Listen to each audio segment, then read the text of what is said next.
Hello, I have Martin Poiger, General Secretary of the European Judo Union, and we're going to talk about two important issues, gender equality and safeguarding in sport.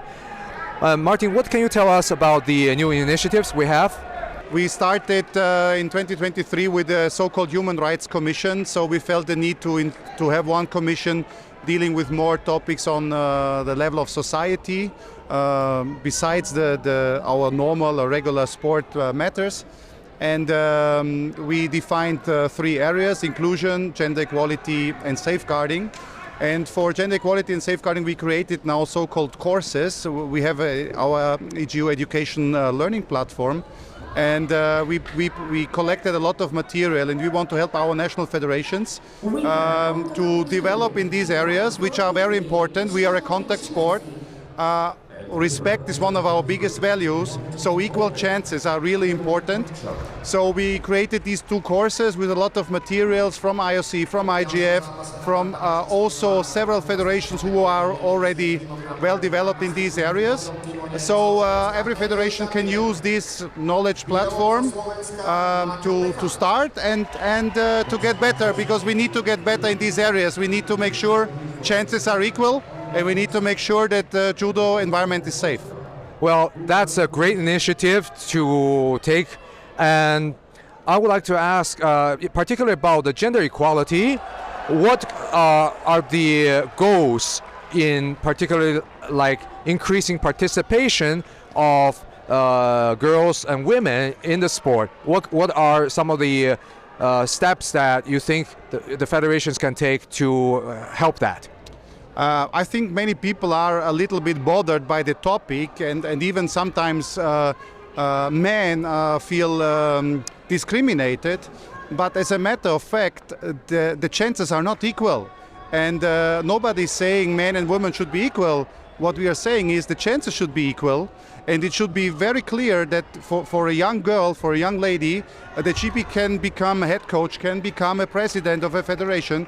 So it's really important to make people aware, because just because it's like this for decades, we need to understand where are these disadvantages, where are these discriminations, and where we have to be more attentive to give equal chances. And that's why I think also as a man we would get much more resources, because if we don't support women, we simply don't have the full potential. So there's a lot of good women outside. So it's not about quota, it's not about make up for discrimination for the past decades. It's about making sure the chances are equal, and that no matter whether you are a man or a woman, you can come to the top. It's like we have same prize money, we have same number of categories, so many things in judo are already very good. But if we look at the number of female presidents of national federations, if we look at composition of commissions and of executive committees, we must notice that maybe in the past the chances were not equal, and we want to create awareness with this, and I think step by step we are heading to a good future in this. Well, that's definitely a very noble goal, and I think with judo, tracing back to Jigoro Kano's time, it was one of the only martial arts that had women as a student, in Japan, and also later on with female coaches too.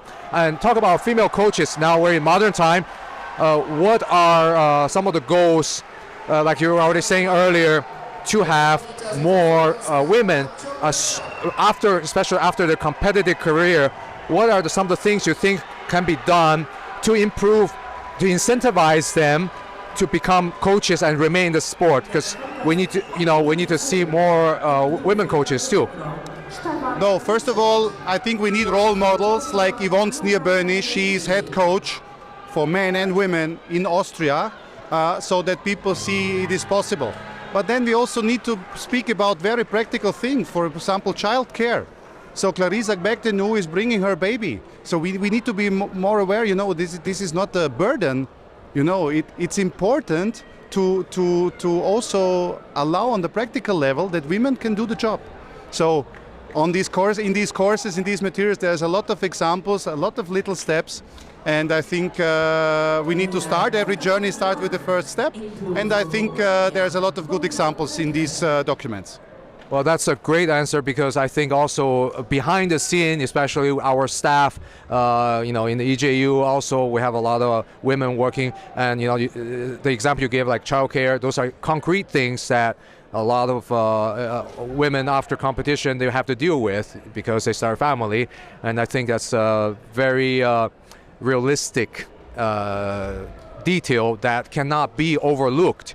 So, any final thoughts about gender equality in your opinion, especially at a more grassroots level, at the club level? What could be done a little bit better with the assistance of the federations?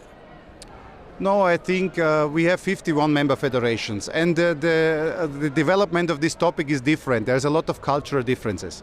The point is now we need to create this awareness, and no matter where you are, you need to start, because we should use the great potential of women in sport.